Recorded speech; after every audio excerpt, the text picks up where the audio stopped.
వచ్చిన మీ అందరికీ నా హృదయపూర్వకమైన వందన.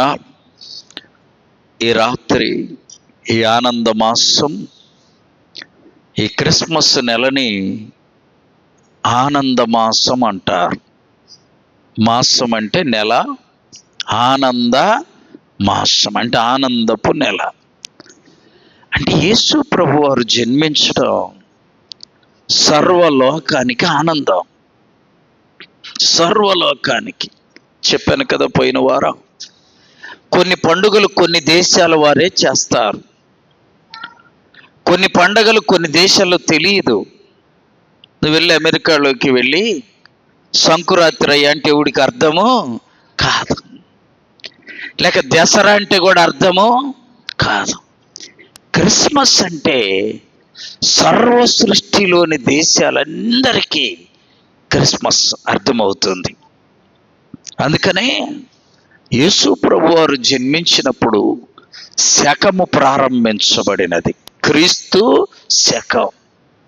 అంతకుముందు క్రీస్తు పూర్వం, తర్వాత క్రీస్తు శకం. అంటే కాలాన్ని రెండుగా విభజించింది యేసు ప్రభువే. ఆయన జన్మతో క్రీస్తు శకం ప్రారంభమైంది. కాబట్టి ఈ రాత్రి మరియమ్మ జీవితంలో 3 అద్భుతాలు ధ్యానం చేసుకుందాము. ఆమేన్. ఎవరామా? మరియమ్మ. మరియమ్మ అనే మాట చాలా శ్రేష్టమైంది. చాలామంది ఆ పేరు పెట్టుకుంటారు కానీ పేరుకు తగినట్టు జీవించరు. ఇటీవల కాలంలో ఎవరో మరియమ్మను గురించి విమర్శించారట. అసలు విమర్శించడానికి అవకాశమే లేదండి. మరియమ్మ జీవితంలో దేవుడు ఒక 3 అద్భుత కార్యాలు చేశారు. ఈ రాత్రి ధ్యానం చేసుకుందాం. మొదటిది చూడండి, లూకా సువార్త 1వ అధ్యాయము 35వ వచనం చదవాలి. దూత పరిశుద్ధాత్మ నీ మీదికి వచ్చును. ఇది మొదటి అద్భుతమైన కార్యం.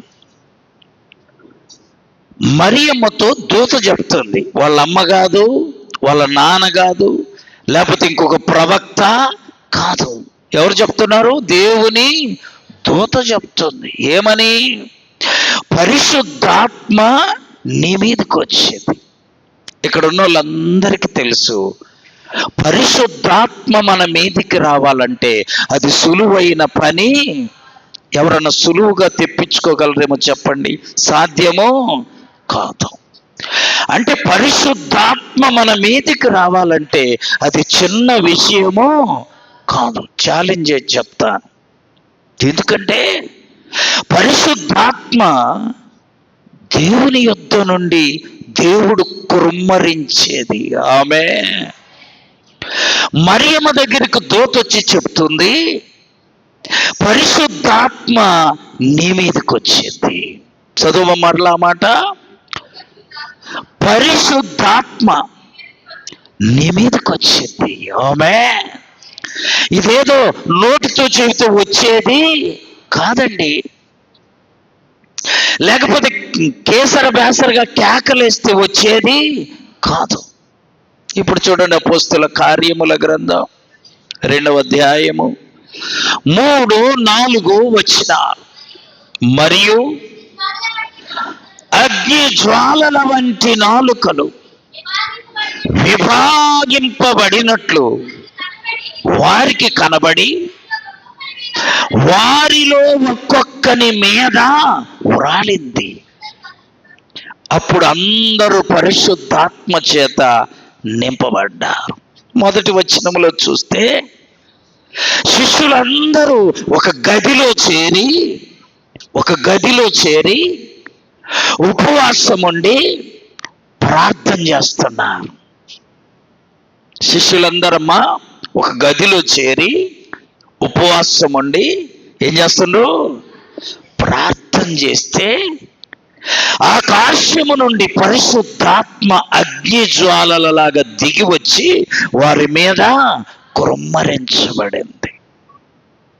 ఇదేదో ఒక గంట చేస్తే వచ్చేది కాదు. ఒక రోజు చేస్తే వచ్చేది కాదు. పరిశుద్ధాత్మ చేత నింపబడడం అంటే చిన్న విషయమో కాదు. ఇక్కడున్న మనం అందరము పరిశుద్ధాత్మ చేత నింపబడుదుముగాక. గొప్ప విషయం ఇది, గొప్ప విషయం. పరిశుద్ధాత్మ నీలో ఉంటే నీ జ్ఞానానికి పరిమితి ఉండదు, అపరిమితమైన జ్ఞానం ఉండిద్ది. అందుకని మరియమ్మ మీదకి ఏమొచ్చింది? పరిశుద్ధాత్మ వచ్చింది. మామూలు స్త్రీ కాదామా, స్త్రీ కూడా కాదు, కన్యకప్పటికి. ఒక వ్యక్తి మీదకి దేవుని ఆత్మ వస్తే, అమ్మా దేవుని ఆత్మ నీ మీద కుమ్మరించబడితే నీవు నీ శక్తికి మించిన కార్యాలను చేస్తావు, చూస్తావు. ఆమె నీ శక్తి కాదు, నీ శక్తి కాదు. చూడండి, దేవుని యొక్క పరిశుద్ధ గ్రంథంలో దేవుని యొక్క వాక్యము నుండి మనం చూస్తే అపోస్తుల కార్యముల గ్రంథం 9వ అధ్యాయము 40వ వచనం చదవాలి. పేతురు, అందరు తీయండి ఆ వాక్యం, అందరు తీయండి. పేతురు అందరిని వెలుపలికి పంపి మోకాళ్ళుని ప్రార్థన చేసి, ఇప్పుడు చెప్పాలి ఎవరి వైపు? శవం వైపు తిరగడం ఏంది? శవం వైపు తిరిగి, శవమని ఎవరినంటారు? గట్టిగా చెప్పట్లా, ఏమో ఏం చెబితే ఏం తిప్పలని. చచ్చిపోయిన వాళ్ళను శవం అంట. పేతురంట మోకాళ్ళుని ప్రార్థన చేసి శవం వైపు తిరిగి,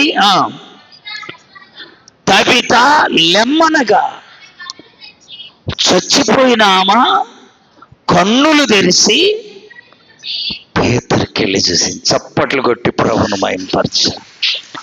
ఇది ఎలా సాధ్యం చెప్పాలి? పరిశుద్ధాత్మ చేత పేతురు గారు నింపబడ్డాడు. ఆమె మనకు పేతురు అంతకు ముందు తెలుసు. ఏం తెలుసు? అమ్మ తోడు, దేవుడి తోడు, యేసు ప్రభు ఎవరో నాకు తెలియనే అట్టాడి పేతురు. అప్పుడు ఆయనలో ఆత్మ చెప్పాలి లేదు. పరిశుద్ధాత్మ లేనోడు ఏమైనా మాట్లాడతాడు. ఆమె ఏమైనా మాట్లాడతారు, ఏమైనా చేస్తారు. పరిశుద్ధాత్మ ఉన్నప్పుడు ఒక మాట మాట్లాడాలంటే ఆత్మ నిన్ను హెచ్చరించింది. ఒక పని చెయ్యాలంటే ఆత్మ నిన్ను ఆలోచింపచేసింది. పేతురు, యేసు ప్రభు ఎవరో నాకు తెలియదు. అప్పుడు ఏం లేదు ఆయనలో? పరిశుద్ధాత్మ లేదు. అపోస్తుల కార్యముల గ్రంథం 2వ అధ్యాయంలో ఆత్మను పొందుకున్నాక 9వ అధ్యాయంలో సంఘములో ఒక స్త్రీ ఉంది. ఆమె పేరు తబిత. చెప్పండి, ఏం పేరు? తబిత అని ఆమె మంచి ప్రార్థనా పరురాలు. ఎలాంటామా? ప్రార్థన అంటే ముందుండిద్ది. ఆమె భోజనాలంటే ముందుండిద్ది కాదు, చెప్పాలి ప్రార్థన అంటే ముందుండిద్ది. అలాంటి ఆమె ఒకరోజు జబ్బు చేసి చనిపోయింది. చనిపోతే అందరూ సంఘములో ఉన్న స్త్రీలందరూ వచ్చి పేతురుతో చెప్పారట, అయ్యా ఆమె సంఘములో ప్రార్థనలో ఎంతో బలమైందయ్యా, మమ్మల్ని అందరినీ బలపరిచేదయ్యా, మా అందరిని ఆత్మీయంగా బలపరిచిందయ్యా. ఆమె లేకపోతే మేము ప్రార్థన చేయలేము, ప్రార్థించినట్టు లేదని పేతురును బ్రతిమలాడుకున్నారు. ఆమె ఇప్పుడు చెప్పండి, మనలో ఎవరైనా చనిపోతే యేసయ్యను బ్రతిమలాడతారా? చెప్పాలి, అనుమానం లేకుండా చెప్పండి. చనిపోతే చనిపోయిందిలో అనుకుంటా. తబిత విషయములు అందరూ అలా చేయాల. అందరూ పేతురును ఏం చేశారు? బ్రతిమలాడుకున్నారు. ఆయన దగ్గరికి వెళ్ళి చెప్పారయ్యా, ఆమె ఇలా చేసింది, అలా చేసింది, ప్రార్థనలో బలమైనటువంటి వ్యక్తి అని చెప్పేసరికి పేతురుకు కూడా పట్టుదల వచ్చింది. ఆమె అర్థమైందా? పేతురికి ఎందుకంత పట్టుదల వచ్చింది చెప్పాలి. ఆమె ప్రార్థనలో చెప్పండి బలమైన ఆమె. ఇప్పుడు రోజు ప్రార్థనకు వచ్చేవాళ్ళు రాకపోతే నాకు బాధేసింది, వాళ్ళను పిలవాలనిపించింది, వాళ్ళతో మాట్లాడాలని, వాళ్ళను బ్రతిలాడి రండమ్మని పిలవాలి. అప్పుడప్పుడు వచ్చే చుట్టాలు ఉంటారు అమ్మా, వాళ్ళ మీద అంత శ్రద్ధ చెప్పండి ఉండదు. రోజు ప్రార్థన చేసాము, ఒక రోజు చేయకపోతే మనకెంతో చెప్పండి బాధబ్బా, ఏందాం చేయలే, ఏందాం బాళ్ళ, ఏందామబ్బా, అలా ఉండింది. తబిత సంఘములో భయంకరంగా ప్రార్థన చేశామె, బలమైనటువంటి విశ్వాసురాలు. ఆమె చచ్చిపోయేసరికి అందరు వెళ్ళి పేతురుతో, అయ్యా ఆమె ఇంత గొప్ప ప్రార్థనా పరురాలయ్యా అని మొరపెడితే ఎవరికి? పేతురుకు. పేతురు పట్టుదలతో మోకాళ్ళుని ప్రార్థన చేసి చచ్చిపోయిన తబిత వైపు తిరిగి, తబిత లే అన్నాడు. చూసారా ఎంత శక్తి ఉండాలి ఈ మాట అనడానికి? ఆమె ఎంత శక్తి మా, ఏదో ఆచారం ప్రార్థన పనికొస్తుందా? కాదు. బహుశక్తితో నింపబడి ఉన్నాడు కనుకనే శవంకెళ్ళి తిరిగి లేయమన్నాడు. ఆమె ఎంత గొప్ప విషయం, ఎంత గొప్ప విషయం. జరంతుంటే జరమా ఆగిపో అంటే పోవట్లే, మన శక్తి ఆడుంది. అర్థమైందా? ఇక్కడ పేతురు ఏం చేస్తున్నాడు? పోయిన ప్రాణాన్ని చెప్పండి తిరిగి రప్పించాడు. దేని ద్వారా? పరిశుద్ధాత్మ శక్తి ద్వారా. ఆమె ఆమె నీకుందా? చెప్పాను చాలాసార్లు, మళ్ళా చెప్తున్నా. ఒక సహోదరి మా 5 రూపాయలు అవసరం అంట. ఎంత అంటే ఇప్పుడు కాదు, ఒక 40 ఏళ్ళ నాడు 5 రూపాయలు అంటే చాలా విలువ. 5 రూపాయలు అవసరమై ఇంట్లో ప్రార్థన చేస్తుంది. ఆమె ప్రార్థన చేస్తా, ప్రార్థన కూడా మామూలు ప్రార్థన కాదు, బలమైన చేస్తా ఉంటే అప్పుడే దైవజనుడు భక్సింగయ్య గారు మోకరిల్లి ప్రార్థన చేసి ఎక్కడికి వెళ్ళాలనుకుంటుంటే దేవుడు అన్నాడంటయ్యా, నువ్వు లేచి ఈ బజార్లో చివర ఆ ఇంటికి వెళ్ళి కుడివైపు తిరిగి అక్కడ ఒక ఆమె 5 రూపాయల కొరకు ప్రార్థన చేస్తుంది, నువ్వు ఇచ్చిరా అన్నాడు. ఆమె ఈయన లేచి బట్టలు వేసుకొని ఇల్లంతా వెతికితే 5 రూపాయలు లేవు. చూసారా? ఇప్పుడైతే 10 రూపాయల బిల్లలు కూడా ఉన్నాయి. అప్పుడు చాలా కష్టపు రోజులు. నేను 5వ తరగతి 6వ తరగతి చదివేటప్పుడు మా అమ్మ మా అన్న నాకు 5 రూపాయలు ఇస్తే 6 రోజులు తిన్నా జరిగేవి కాదు. ఆమె అంటే అంత విలువ ఉంది వాటికి. ఈయన లేచి ఇల్లంతా ఎతికాడంట. ఎంత ఆశ్చర్యం, 5 రూపాయలు లేవు. ఏంది దేవుడు ఎటు చెప్పాడు? అది కాదు ఆయన క్రమం. మరలా మోకరిల్లి ప్రార్థన చేస్తున్నాడు, ప్రభువా నువ్వేమో 5 రూపాయలు ఇవ్వమన్నావు, నా దగ్గర 5 రూపాయలు జోబులన్నీ ఎతికి ఇల్లంతా ఎతికలేవు, వెళ్ళు ఆమెకు 5 రూపాయలు. ఆమె దేవుని నడిపింపు చూడండి. బట్టలు వేసుకున్నాడు, ఆ దారిన్నే ఆ రోడ్డున వెళుతూ ఉంటే సరిగ్గా ఆమె ఇంటి దగ్గరికి కొంచెం ముందుగా రోడ్డు మీద 5 రూపాయలు ఉన్నాయి. ఆమె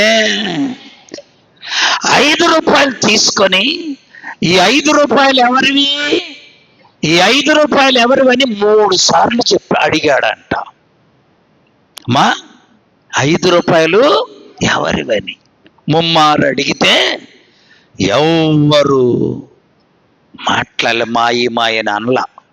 అర్థమైందా? 5 రూపాయలు తీసుకొని వెళ్ళి ఆమెకు ఇచ్చాడు. చూసారా? ప్రభు ఏ క్షణములో ఏ కార్యం చేస్తాడో మనకు తెలియదు. నీవు ఆయన ఆత్మను కలిగి ఆయన కొరకు కనిపెడితే ఆయనే నిన్ను తగిన రీతిగా నడిపిస్తాడు. ఆమేన్. చూడండి, ఈమె దగ్గర ప్రార్థన ఉంది. దేవుడు నాకు ఎలాగైనా 5 రూపాయలు ఇస్తాడన్న విశ్వాసం ఉంది. పరిశుద్ధాత్మ నడిపింపు కూడా ఉంది. ఆత్మ నడిపింపు లేదనుకో, ఎంతసేపు ప్రార్థన చేస్తే అట్టొస్తాయి, ఇవునను పోయి అడగంది అట్టొస్తాయి. అది ఆ నడిపింపు వస్తుంది. ఆత్మ లేకపోతే, ఆత్మ ఉంటే ప్రార్థన చేయి, దేవుడే నీ అవసరతను తీరుస్తాడు. మరియమ్మ దగ్గరికి దేవదూత వచ్చి, నీ మీదికి పరిశుద్ధాత్మ వస్తుంది. ఆమేన్. పరిశుద్ధాత్మ నీ మీదకి వచ్చింది. నువ్వెప్పుడన్నా విన్నావా? నువ్వెప్పుడన్నా దేవుడు నీతో అలా చెప్పడం విన్నావా? వినాలి. ఆమేన్. ఆమేన్. వినగలగాలి. మరియమ్మ అందుకే ఆమెని ధన్యురాలు అనవచ్చు. ఆమేన్. ఆమేన్. ధన్యురాలు. ఎవరు చెప్పారు? దేవుని దూత వచ్చి చెప్పింది. అద్భుతం అండి. పరిశుద్ధాత్మ నీ మీదకి వచ్చింది. దేవుని బిడ్డలందరూ ఆత్మను కలిగి ఉండాలి. చప్పట్లు కొట్టి ప్రభువుని అడగండి. ఆమేన్. ఏం కలిగి ఉండాలి మనము? ఆస్తులు ఉన్నా లేకపోయినా, అందము ఉన్నా లేకపోయినా, ఆహారము ఉన్నా లేకపోయినా ఏముండాలి మనకి? ఆత్మ ఉండాలి. ప్రియులారా, ఆత్మ ఉండాలి. చాలు. దేవుని మహాకృపను బట్టి మనము మన బిడ్డలు అటు ఆత్మను కలిగి ఉందుముగాక. మొదటి మాట, పరిశుద్ధాత్మ నీ మీదకి వచ్చింది. గమనించండి, పరిశుద్ధాత్మ నీ మీదికి రావాలంటే ప్రయత్నం చేసి చూడు. 1 రోజు, 2 రోజులు, 10 రోజులు, నెల రోజులు ప్రార్థన చేసి చూడు. ఒకవేళ నెల రోజులు 40 దినాలు ప్రార్థన చేస్తూ వచ్చిందేమో. మరి ఆ లెక్కన మరియమ్మ కూడా చెప్పాలి, 40 దినాలు ప్రార్థించి ఉండాలి. గొప్ప ప్రణాళిక ఇది. అందుకని దేవుని ఆత్మ చేత నీవు నేను నింపబడాలి. ఆమేన్. చదవండి, రోమీయులకు రాసిన పత్రిక 8వ అధ్యాయం 9వ వచనం. దేవుని ఆత్మ మీలో నివసించిన ఎడల మీరు ఆత్మ స్వభావము కలవారే కానీ శరీర స్వభావము కలవారు. ఆ తర్వాత ఆ మాట చదవాలి. ఎవడైనను క్రీస్తు ఆత్మ లేనివాడైతే వాడు ఆయన వాడు కాడు. హృదయమేరు చదివింది. హృదయమేరేనా? హృదయమేరు, మనసు మేరా? హృదయమే. చూడండి, ఎవడైనను క్రీస్తు ఆత్మ లేనివాడైతే వాడు ఆయన వాడు. ఇప్పుడు మనం అందరము యేసయ్య వారమని ఎలా చెప్పగలము? యేసయ్య ఆత్మ మనము కలిగి ఉండాలి. ఇప్పుడే చదువుకున్నాం, ఎవడైనాను క్రీస్తు ఆత్మ లేకపోతే వాడు ఆయన వాడు. మరి ఇప్పుడు మనం యేసయ్య బిడ్డలం అన్నప్పుడు ఏముండాలి మనలో? యేసయ్య ఆత్మ ఉండాలి. మరియమ్మకి ఏముందంట? పరిశుద్ధాత్మ. చూసారా? అందుకని నువ్వు తిన్నా తినకపోయినా, మళ్ళా చెప్తున్నా, కడుపు నిండా తిన్నా తినకపోయినా ప్రమాదం లేదు, కానీ ఆత్మ లేకపోతే పెద్ద ప్రమాదం. ఆమె 14 వచనం, అదే రోమా 8:14. దేవుని ఆత్మ చేత ఎందరు నడిపించబడుదురో వారందరూ ఆయన కుమారులు. చూసారా? దేవుని ఆత్మ చేత నడిపించబడాలి. దేవుని మహాకృపను బట్టి మునుపటి కంటే ఇప్పుడు మనం కొంతమంది ఆత్మను పొందుకుంటున్నారు. ఆమె ఇంకా బలముగా దేవుని ఆత్మ చేత మనము నింపబడాలి. మొదటి మాట చదువుకున్నాం. రెండవ కార్యం ఉంది చూడండి, పరిశుద్ధాత్మ నీ మీదకి వచ్చును. మొదటి మాట. రెండవది, సర్వశక్తి కలిగిన దేవుని శక్తి నిన్ను కమ్ముకుంటుంది. నీలో ఏముండాలి? దేవుని శక్తి ఉండాలి. ఆ దేవుడు ఎవరు? సర్వోన్నతుడు.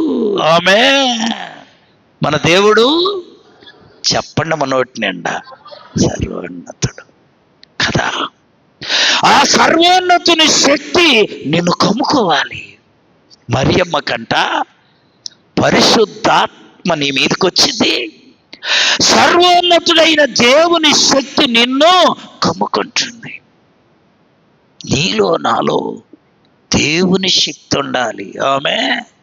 మొన్న ధ్యానం చేసుకున్నాం కదా. అన్నమ్మ 84 ఏళ్ళు విధవరాలిగా ఉంది. 7 ఏళ్ళు పెనిమిటితో కాపురం చేసింది. మొత్తం ఎన్ని? 84, 7 ఎంత? 91. అప్పటికి మరి పెళ్ళి అయ్యేలేక 15, 16 అన్నీ వేసుకోండి. అంత వయస్సులో కూడా అమ్మా, నాకు పదే జ్ఞాపకం వస్తుంది. అంత వయస్సులో కూడా ఉపవాసం ఉండి రేయింబవళ్ళు దేవాలయమును విడువక ప్రార్థన చేస్తారు. ఇప్పుడు చెప్పండి, ఆమె ఉదయం సాయంత్రం టానిక్ తాగింది అందామా? కాదు. బూస్ట్ తాగింది అందామా? కాదు. ఏమి శక్తి ఉంది ఆమెలో? దేవుని శక్తి ఉంది. దేవుని శక్తి ఉంది. ఆ శక్తి ఆమెను అలా బలపరిస్తే, ఇంకో మాట చెప్పరా?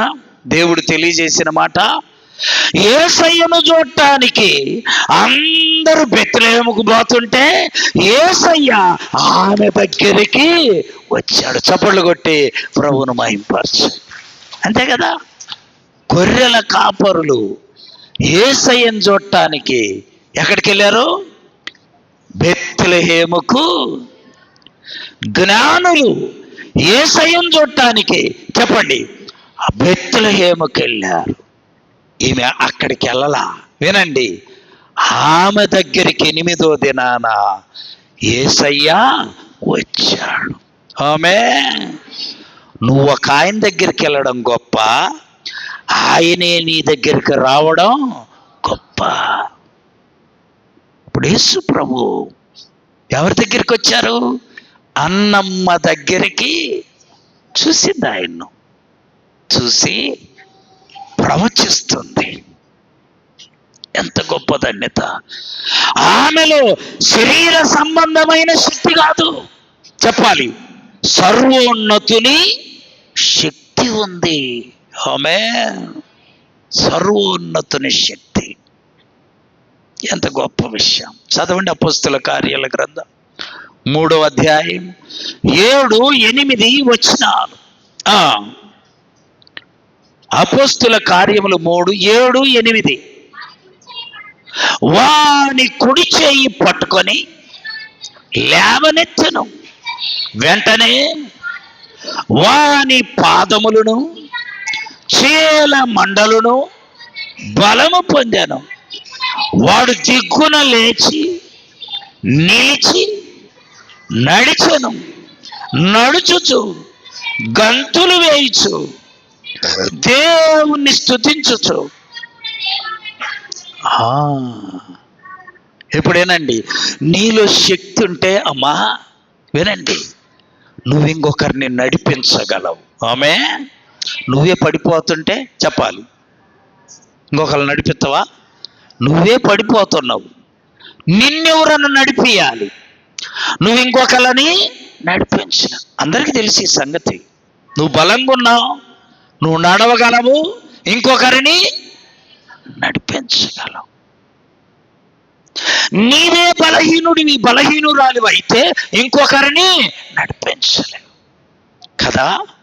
ఇప్పుడు చెప్పండి, ఆత్మ చేత సర్వోన్నతుని శక్తి చేత నువ్వు నింపబడితే నువ్వు ఇంకొకరిని నడిపించగలవు. ఆమె నీ దగ్గరే శక్తి లేదు, నువ్వు ఇంకొకరిని నడిపించలేవు. అర్థమవుతుందా? మరియమ్మలో ఏ శక్తి ఉంది? సర్వోన్నతుని శక్తి. చదవండి ఆదికాండం 17వ అధ్యాయం 1వ వచనం. ఆదికాండం 17వ అధ్యాయం 1వ వచనం. అబ్రహాము చదువుమ్మా 99 ఏండ్ల వాడు అయినప్పుడు దేవుడు అతనికి ప్రత్యక్షమై, దేవుడే దేవుడు, సర్వశక్తి కలిగిన దేవుడు మన దేవుడు. అమ్మా మన దేవుని గురించి మనం ఏం చెప్పాలో తెలుసా? సర్వశక్తి కలిగిన దేవుడు, సర్వశక్తి కలిగిన దేవుడు. ఆమేన్. ఆ దేవుణ్ణి మనం కలిగి ఉన్నాం. ఆయన సర్వశక్తి కలిగినోడే కానీ నువ్వు అసలు శక్తే లేకుండా బ్రతుకుతున్నావు. ఎందుకు? మరియమ్మను సర్వశక్తితో నింపిన దేవుడు నిన్ను నన్ను కూడా నింపుతాడు. ఆమేన్, ఆమేన్. సర్వశక్తి కలిగిన దేవుడు. అందుకే ప్రభు యొక్క సన్నిధిలో మనమందరము శక్తిమంతులము కావాలి. ఆమేన్.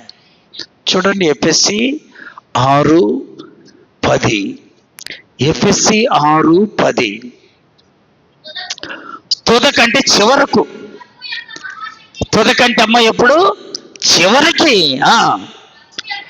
ప్రభువు యొక్క మహాశక్తిని బట్టి ఆయన యందు బలవంతులమై ఉండాలి. ఆమేన్, ఆమేన్. లోకం దృష్టిలో బలం కాదండి, దేవుని యందు బలవంతులమై ఉండాలి.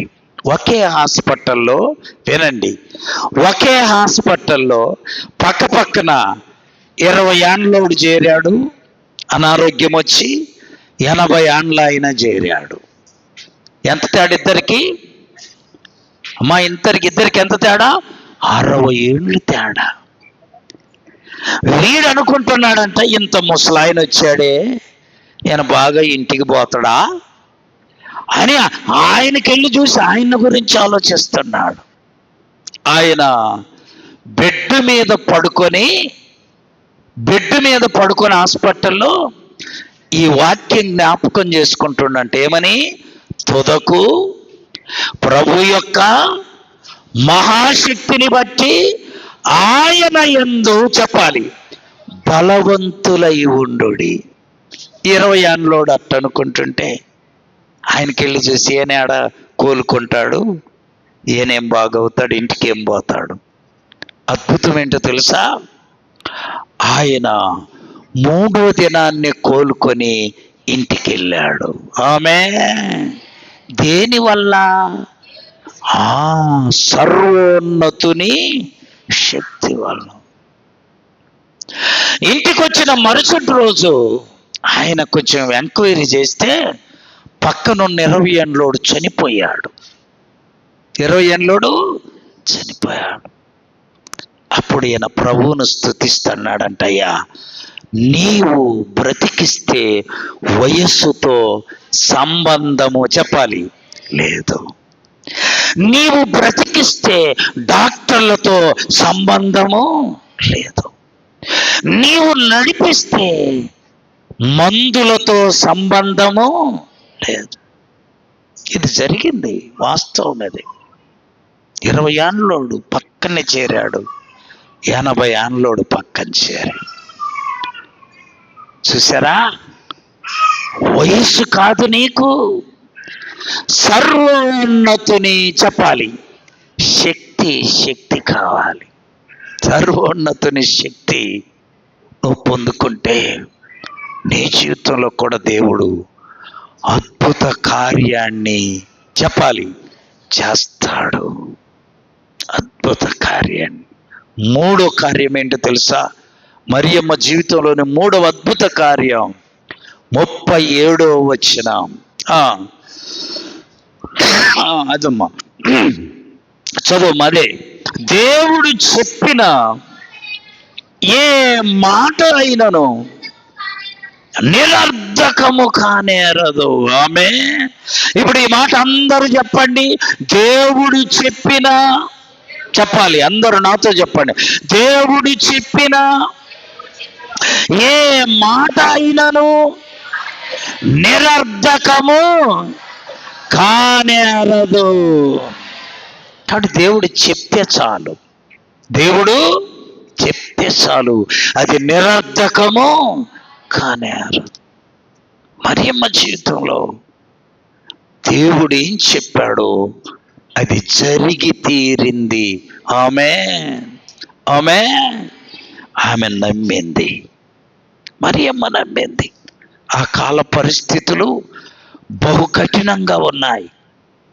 ఏమిటది? ప్రదానము చేయబడింది కానీ వివాహము కాల. వారిద్దరు ఏకం కాక మునిపే ఈమె పరిశుద్ధాత్మ ద్వారా గర్భము ధరించింది. ధర్మశాస్త్రంలో ఏముందో తెలుసా? రాళ్లతో కొట్టి చంపాల. అయితే ఈమె ధైర్యం ఏంటో తెలుసా? దేవుడు నాతో ఉన్నాడు. దేవుని ఆత్మ చేత నేను నింపబడ్డాను. దేవుని యొక్క సర్వోన్నత శక్తి నన్ను కమ్ముకుంది. కాబట్టి ఈ రాత్రి ఒక ముఖ్యమైన విషయం ఏంటో తెలుసా? దేవుడు నీకు ఏదైనా చెప్తే ఇంకా చాలు. అది నిరర్ధకము కానీ. యేసేపుకు 17 ఏండ్లు. ఎన్నేండ్లు అంటే చిన్న ప్రాయం, పెద్ద యవన ప్రాయము కాదు. 17 ఏండ్లప్పుడు అన్ని పనులు వచ్చి ఆయన పనకు నమస్కారము చేసింది. ఎన్నేండ్లు? 17 ఏండ్లు. అయితే యేసేపు హృదయములో దాచిపెట్టుకున్న మాట 30 ఏండ్లు వచ్చినాయి. అమ్మా ఎన్నేండ్లు?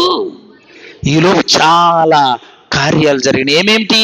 యేసేపును అమ్మేశారు, యేసేపును గోతిలేశారు, యేసేపును పోతి పరుగున్నాడు, యేసేపుని చెరసాల్లో. ఇన్ని జరిగినా యేసేపు దేవుడు ఒక మాట చెప్పాడే.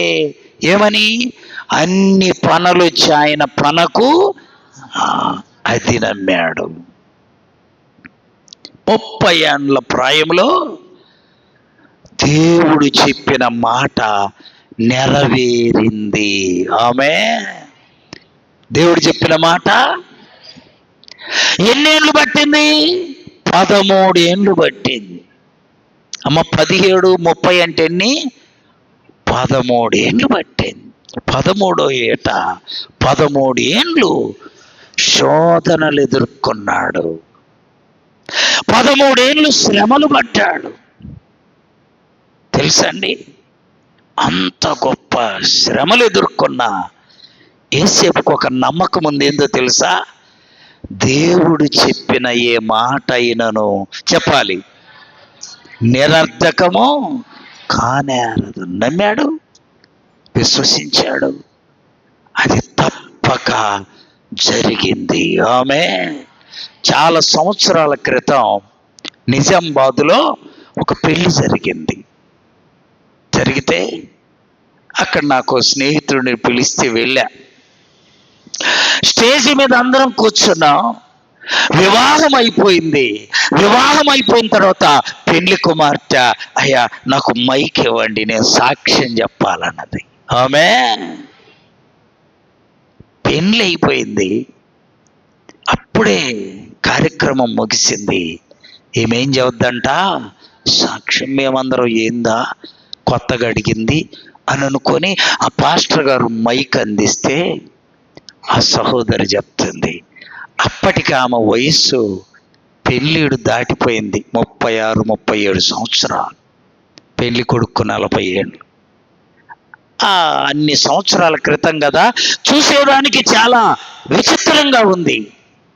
ఎబ్బెట్టు అంటారు, అట్లా ఎబ్బెట్టు కాదు. అయినా మైకు తీసుకొని చెప్పిందయ్యా, నాకు పెళ్లి జరుగుద్దని ఎవ్వరికి నమ్మకమే లేదు. ఇప్పుడు కాదు, 40 ఏళ్ళు వచ్చిన మా వాడికి వచ్చే సంవత్సరం చేతం అంటారు, ఏదో 47 తక్కువ అయినట్టు. మేము 30-40 సంవత్సరాల క్రితం అసలు 40 ఏళ్ళకి పెళ్ళి అనే మాటే లేదు.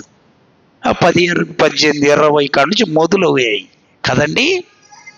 ఆ అమ్మాయి అంత వయసు అయిపోయినా కూడా సాక్ష్యం ఏం చెబుతుందో తెలుసా, మా అమ్మకు నమ్మకము లేదు, మా నాన్నకు నమ్మకము, నా బంధువుల్లో ఎవరికి నమ్మకము. కానీ నే 18వ ఏట బాప్తిసం తీసుకొని ఆ రాత్రి ఉపవాసం ఉండి ప్రార్థన చేస్తుంటే, తెల్లవారుజామున ప్రార్థన చేస్తుంటే 3 గంటలకు నా దేవుడు నాతో చెప్పాడు, 37వ ఏట నీ పెళ్ళి. చప్పట్లు కొట్టి ప్రభువును మహిమపరచండి. చూసారా, ఇన్నేళ్లకంట 37వ ఏట నీ పెళ్లి జరుగుద్ది.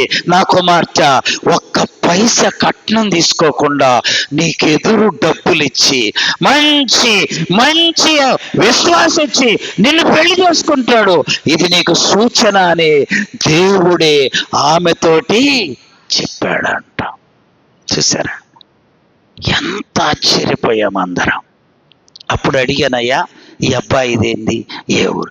ఆ అబ్బాయి అండి చాలా భక్తిపరుడండి, చాలా మంది చేసుకోవాలన్నా ఎవరిని చేసుకోలేదండి, మంచి ఉద్యోగం అండి, చాలా సంవత్సరాల నుంచి మందిరానికి వస్తుండు. ఆ అమ్మాయిని గమనించి గమనించి గమనించి పరిశీలన చేసి ప్రార్థన చేసి ఆ అమ్మాయికి డబ్బులు ఎదురిచ్చి వివాహము. దేవుడు చెప్పాలి, ఏ మాట అయినను నిరర్ధకము. సగం జీవితానైనా చెప్పండి, దేవుడు చెప్పిన ఏ మాట అయినను నిరర్ధకము. ఇప్పుడు పెళ్ళి అయితే మైక్ ఇట్టమని డ్యాన్సులు వేస్తారు, సాక్ష్యాలు కాదు, డ్యాన్సులు వేస్తారు. మొన్న ఎప్పుడు పెళ్లిలో చూసాం, అల్లుడు అత్తతో డ్యాన్స్ చేస్తుండు, చూసారా అమ్మా స్టేజీల మీద. ఆ సహోదరి సాక్ష్యం ఇప్పటికీ నా మనస్సులో ఉంది. ఆమె ఎంత ఇచ్చాడయ్యా ఈ అబ్బాయి? వాళ్ళ నాన్న కొంచెం అప్పు చేస్తే అప్పు మొత్తం తీరంత ఇచ్చాడు. అప్పు మొత్తం తీరంత ఇచ్చి అమ్మాయిని వివాహము. చూసారా, ఇప్పుడు చెప్పండి, దేవుడు చెప్పిన, చూడండి చెప్తారు ఎంత అన్యాయం. మా 4-5 సార్లు చెప్పాక చెప్పండి, దేవుడు చెప్పిన ఏ మాట అయినను నిరర్ధకము. అందుకని యేసయ్య చెయ్యి పట్టుకోండి, ఈ రాత్రి యేసయ్య పాదాలు పట్టుకోండి. నువ్వు చెప్పయ్యా, నా జీవితంలో అద్భుతం జరుగుద్దని. నువ్వు చెప్పయ్యా, నా భర్త మారతాడని. నేను నా భర్తను అడగట్లా, నిన్ను అడుగుతున్నా. నువ్వు చెబితే నా భర్త. ఎందుకని దేవుడు చెప్పాలి, ఏ మాట అయినను నిరర్ధకము. అయ్యా నువ్వు చెప్పయ్యా, నా కొడుకు మారుతాడని. అయ్యా నువ్వు చెప్పయ్యా, నా వ్యాధి పోయిద్దని. నువ్వు చెబితే చెప్పాలి, నీవు చెప్పిన మాట అయినను నిరర్ధకము. అద్భుతం. ఎవరిని అడగాలి? ఆయన పాదాలు పట్టుకో. ఆయన మాటిస్తే అది ఎన్నటెన్నటికి నిరర్ధకము కాదు. ఆయన దగ్గర మాట తీసుకుందాం. ఇంకో విషయం గుర్తొస్తుంది. ఒక ఊరిలో ఒక ప్రార్థనా పరుడు ఉంటే ఆ రాజు ఆ ఊరిలో ఉన్న వాళ్ళందరినీ రోజు ఒక్కడిని పిలిచయ్యా, నీకేం కావాలి, నీకేం కావాలని అందరిని అడుగుతున్నాడు. అందరు అన్ని అవసరతలు చెప్తున్నారు. వాటన్నిటి